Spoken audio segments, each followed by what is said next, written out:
A lot of folks, the number one question I get asked is, what is your favorite song that you have written? And that's a hard fucking question to ask a songwriter. It's like walking up to a lady at a grocery store with just a gaggle of children. Like, hey, which one is your favorite? There's obviously an answer. Every parent has a favorite child.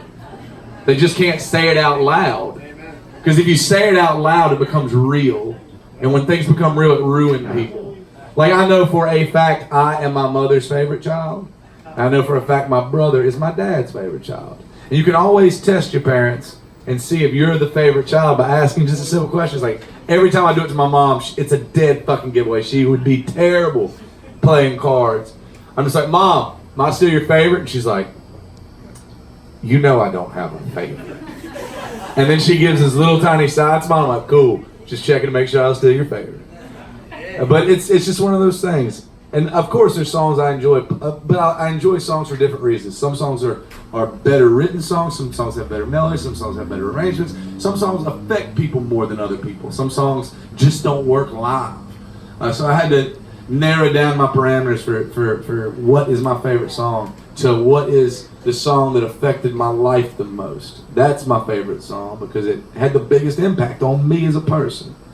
If somebody asked me what record affected my life the most, that's easy. The record that has affected me the most in my entire adult life is 2012's Burn, Flicker, Die. That record changed the game for us as a band.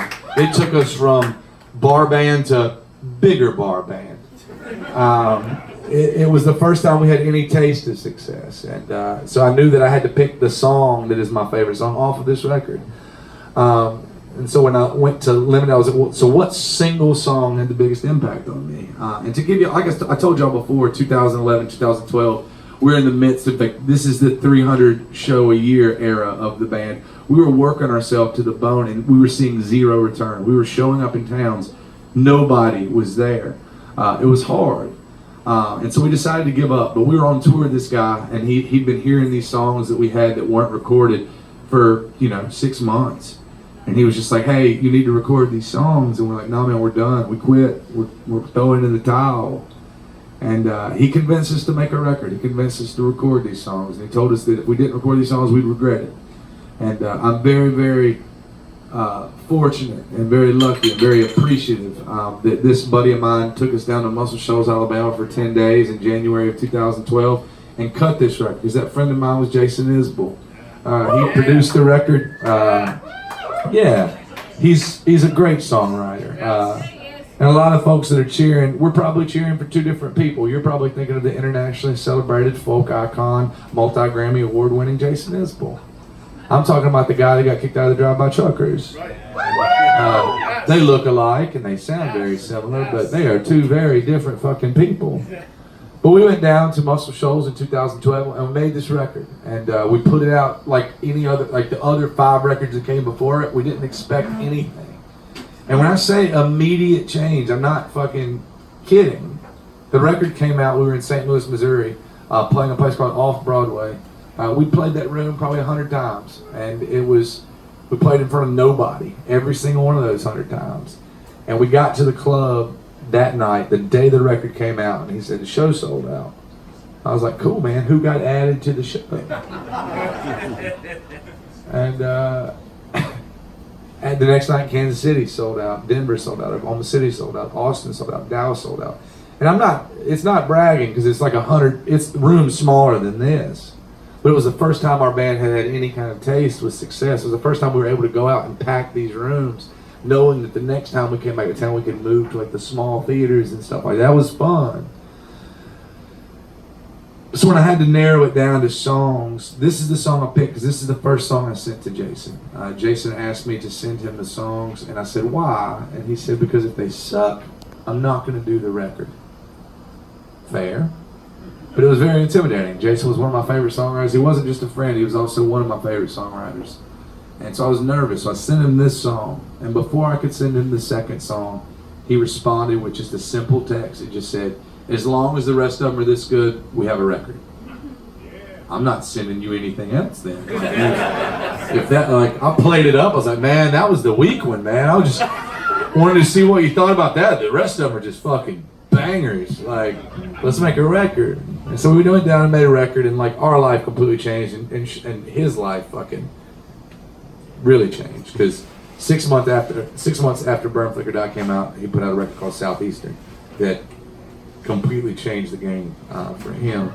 But this is the song. This is the first song I sent him. I sent him a shitty iPhone recording of me playing an acoustic guitar. This song was called Redheads and Adderall. He was, I think, one of the biggest choices he made in producing the record was making me change the name of this song. This is a song called Burn, Flicker, Die. It became the title track of the record. And thank y'all so much for coming tonight. Appreciate y'all being here. I didn't bring any merch tonight. If you want to buy some merch, everything I have is online. I just wanted to come through and play songs for you. And thanks to each and every one of you for coming out and supporting live, original, independent songwriting on a Friday night at 10:30. I appreciate y'all so much for being here. And thanks to the Saint for always having me back. I appreciate it.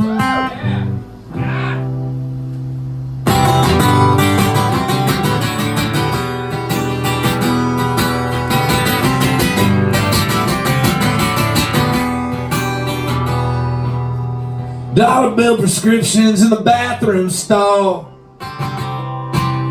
red-headed women and alcohol. Say it ain't so, say it ain't last call. Double whiskey on the rocks and Adderall. Double whiskey on the rocks and Adderall. We're no different than the neon lights. When you turn us on, we stay up all night. We do what we can, we put up a fight. We burn too long, we flicker and die. It's nights like these the drugs don't work. Now they're just getting away instead of picking me up. And I wish my addictions didn't mean so much. But we all can't be born with that kind of love. You can try, but you won't fix what's wrong with me. Every night I'm my own worst enemy. I'll find a way to quit when they bury me. 'Cause I can't turn down the drinks when they're free. I can't turn down the drinks when they're free. Yeah, we're no different than the neon lights. When you turn us on, we stay up all night. We do what we can, we put up a fight. And we burn too long, we flicker and die. Every girl in that bar looked like 1965, with her sailor tattoos and her drawn out eyes.